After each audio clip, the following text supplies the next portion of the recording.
हरे कृष्णा, राधे राधे। और आप सभी लोगों का मेरे चैनल पे स्वागत है।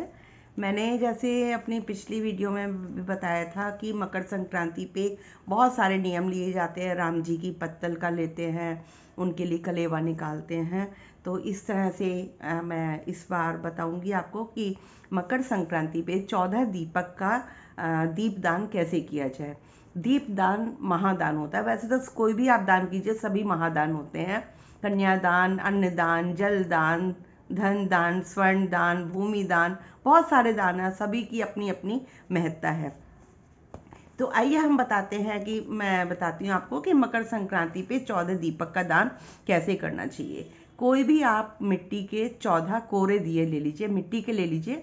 और अगर आपकी सामर्थ्य पे डिपेंड करता है, अगर आप पीतल के ले सकते हैं तो पीतल का दिया ले लीजिए, तांबे का ले सकते हैं तो तांबे का ले लीजिए, वो भी नहीं ले सकते तो स्टील के छोटे छोटे मिलते हैं दिए, वो ले। लेकिन स्टील का दिया बहुत जल्दी जल जाता है, तो थोड़ा सा उसको हम कम ही थोड़ा सा इस्तेमाल करते हैं। और मिट्टी का दिया तो बहुत शुद्ध है। अगर मिट्टी का भी नहीं ले सकते तो आप आटे का भी दिया ले सकते हैं, आटे का दिया बना लीजिए। तो कोई भी आप जो है मिट्टी के दिए ले लीजिए या जैसा भी आपकी इच्छा है, लेकिन इस्तेमाल किया हुआ दिया नहीं लेता। क्योंकि कई लोग क्या करते हैं, दिवाली पे हुए और उन्हीं को धो पहुँच के और कर लिया। नहीं, इस्तेमाल किया हुआ नहीं लेना हमको। तो आप जैसे मैंने बताया आटे का बना सकते हैं, मिट्टी का ले सकते हैं, तांबे का ले सकते हैं, और स्टील का ले सकते हैं, और पीतल का ले सकते हैं। इसमें आप जो है रुई की बाती बनानी है, इसमें कलावा की बाती नहीं बनानी। और आप लंबी बनाइए या गोल बनाइए, वो आपकी इच्छा पे है, जैसी भी बनानी है आप बना सकते हैं। गोली बाती बनाइए, लंबी बाती बनाइए, लेकिन रुई की बाती बनानी है। रुई साफ हो। और कई लोग क्या करते हैं, रुई वालों के यहाँ से ले आते हैं, अब वो गद्दे की गंदी रुई होती है, उसको धुन के कर देते हैं। अब वो तो होता है, कई बार बच्चे ना शूशू वगैरह भी कर देते हैं, गंदी रुई जाती है। तो मेडिकल शॉप से जो रुई के बंडल आते हैं, साफ रुई, आप उसकी लीजिए, या फिर नई रुई जो आती है इन दिनों, तो वो भी ले सकते हैं, बहुत अच्छी होती है वो भी।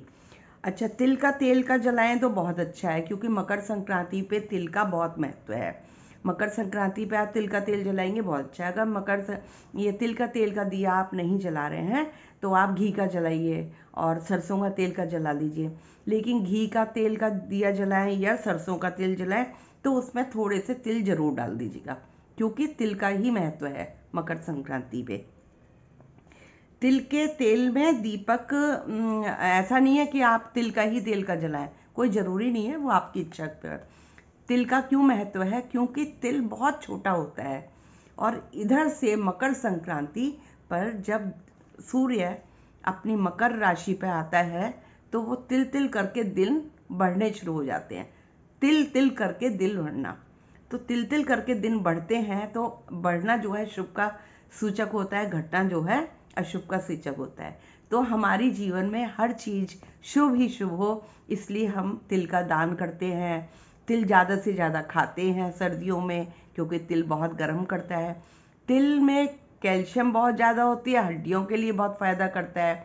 तो इसलिए जो है तिल का सेवन जरूर करना चाहिए, तिल का दान जरूर करना चाहिए। तिल दीपक जो है प्रज्वलित करने के बाद सबसे पहला दीपक हमको अपने घर के मंदिर में ठाकुर जी के सामने रखना है।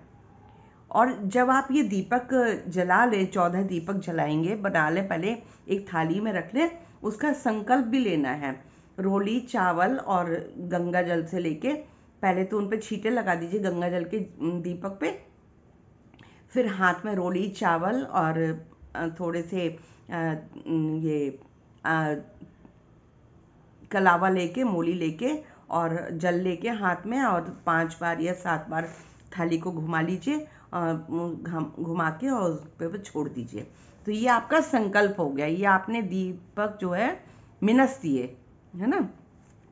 तो इसमें पहला दीपक आप यहाँ रखेंगे, अपने घर के मंदिर में ठाकुर जी के आगे जलाना है, सबसे पहला दीपक। उसके बाद में आप नोट कर लीजिए, ऐसे नहीं ध्यान रहेगा तो नोट करने में क्या है कि थोड़ा सा सही रहता है। और दूसरा दीपक जो करना है हमारे तुलसी माँ की गमले के आगे। तो या तो तुलसी का गमला इतना बड़ा हो कि अंदर ही रख दो तो ठीक है, लेकिन तुलसी के गमले में अंदर नहीं रखना चाहिए, तुलसी गमले के पास रखना चाहिए, क्योंकि तुलसी के गमले में रखेंगे दीपक तो उसकी गर्मी से तुलसी जी झुलसने लगती हैं। तो तुलसी माँ के आगे रखना है। और तीसरा दीपक हमको घर की देहरी पे रखना है। घर की देहरी पे आप स्वास्तिक बना दीजिए अपने, और उधर पे थोड़ा सा चावल डालिए उसमें। अच्छा, एक बात ध्यान रखिए, कभी भी कोई भी दीपक रखें हम, चाहे भगवान जी के मंदिर में रखें या कहीं भी रखें, खाली दिया नहीं रखते, उसमें उसको आसन दिया जाता है। तो उस पर 2-4 दाने चावल के रख के फिर ऊपर दिए। तो आप कहीं भी रखने जाएं अपने साथ में चावल जरूर लेके जाएं, और उसको थोड़ा सा 2 दाने चावल के रख के उसके ऊपर दिया रखिए। तो घर की देहरी पे स्वास्तिक बना के और उस पर एक दिया रख दीजिए। चौथा दिया अपने पितरों के नाम का रखना है। पितरों के नाम का जो दिया रखा जाएगा वो दक्षिण दिशा की तरफ मुख रख करके देखा जाएगा, है ना। अच्छा, 5वां दिया नदी में या तालाब में रखना है। आपके घर के पास कोई नदी है या तालाब है या कोई झील है तो आप उधर रख सकते हैं। अगर वो भी कुछ नहीं है तो उसका एक उपाय बताती हूँ। हर चीज़ का तोड़ होता है। एक थाली लीजिए, उसमें अपना पानी भरिए, थोड़ा सा उसमें गंगा जल डाल दीजिए, उसमें मतलब अपना मन से आप सोचिए कि ये गंगा नदी है हमारी, और उसमें फिर थोड़ा सा वो तिल, वो जो आपका दीपक बनाया है वो प्रज्वलित उसमें रख दीजिए जल में।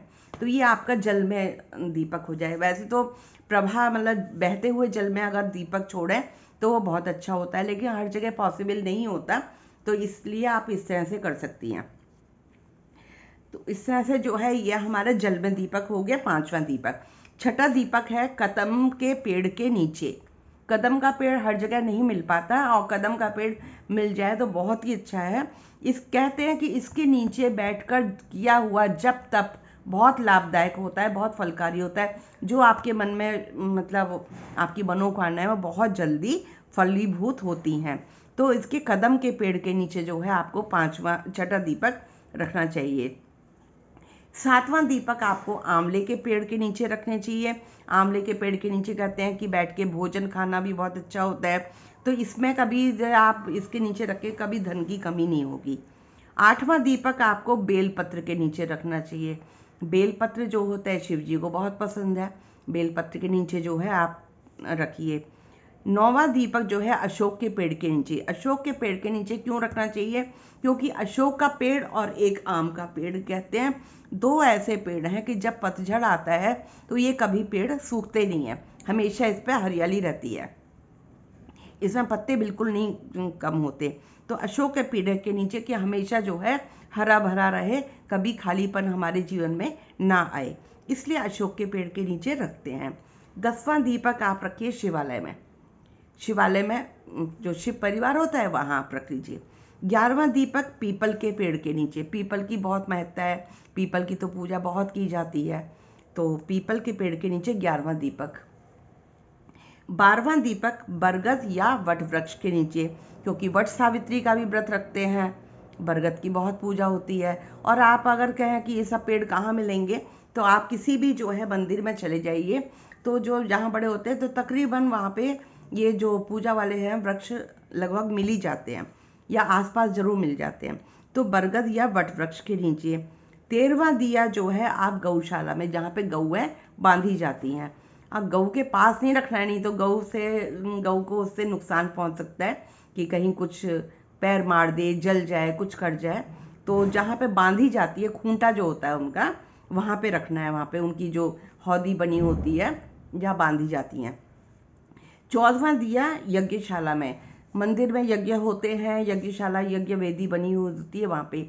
अगर आप कहें कि भी यज्ञ वेदी नहीं बनी हुई है तो उसमें आप उस केस में ये कर सकते हैं कि एक छोटा सा हवन कुंड जो रखे रहते हैं उधर करके उस पर थोड़ी सी एक उपला डाल के या धूनी जाके अपना जला दें, या फिर उस खाली आप यज्ञशाला का जो कुंड होता है हवन कुंड, उसमें वहां रख के उसके बीच में रख दीजिए आप, तो वो भी आपका इस तरह से जो है ये आपके 14 दिए हो गए।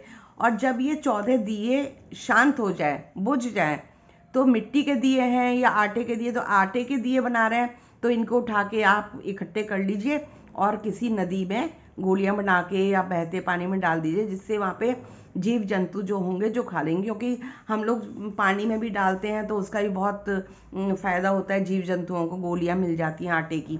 तो इस तरह से। और अगर मिट्टी के दिए हैं तो मिट्टी के दिए आप इकट्ठे करके वहाँ रख दीजिए, जिससे जो है मिट्टी में मिल जाएंगे। पीतल के दिए हैं तो पीतल के आप उठा लीजिए और वहाँ मंदिर में पंडित जी को दे दीजिए, जो भी होंगे मंदिर में या तो काम आ जाएंगे और लोग पूजा करने आते होंगे, नहीं तो वो दान हो जाएगा, पंडित जी को दे दीजिए। तो इस तरह से ये मैंने आपको 14 दीपक की मतलब बताया कि किस तरह से जो है मंदिर में जाके रखना है। और ये जो है 14 मंदिर में जो जाके रखते हैं, जो मैंने आपको बताया था कि ये 14 मंदिर में रखना, तो 14 मंदिर का जो है बहुत ही ज़्यादा फलदायी होता है। तो अगर आप इस तरह से कर लेंगे तो ये मिलते जुलते से हैं, कंफ्यूज मत होइएगा। अगर कुछ भी कंफ्यूजन है तो आप कमेंट बॉक्स में जाके और वहाँ पे अपना प्रश्न डालिए, मैं आपका ज़रूर जवाब दूंगी। अगर कुछ भी शंका है आप वहाँ से मुझसे पूछ सकते हैं, मैं दूंगी। और जो भी अच्छा, अगर आपको मेरी ये वीडियो अच्छी लगी है तो आगे दूसरों के साथ भी शेयर कीजिए, क्योंकि ज्ञान जो है बांटने से बढ़ता है, घटता नहीं है। तो इसलिए जो है आप भी ये आप बांटेंगे, आप शेयर कीजिएंगे तो उसका जो है लाभ कुछ प्रतिशत आपको भी मिलेगा, पुण्य आपको भी मिलेगा। तो अगर अच्छी लगी है तो आगे शेयर कीजिए, लाइक कीजिए और कमेंट करना नहीं भूलिएगा। जय जय श्री राधे श्याम।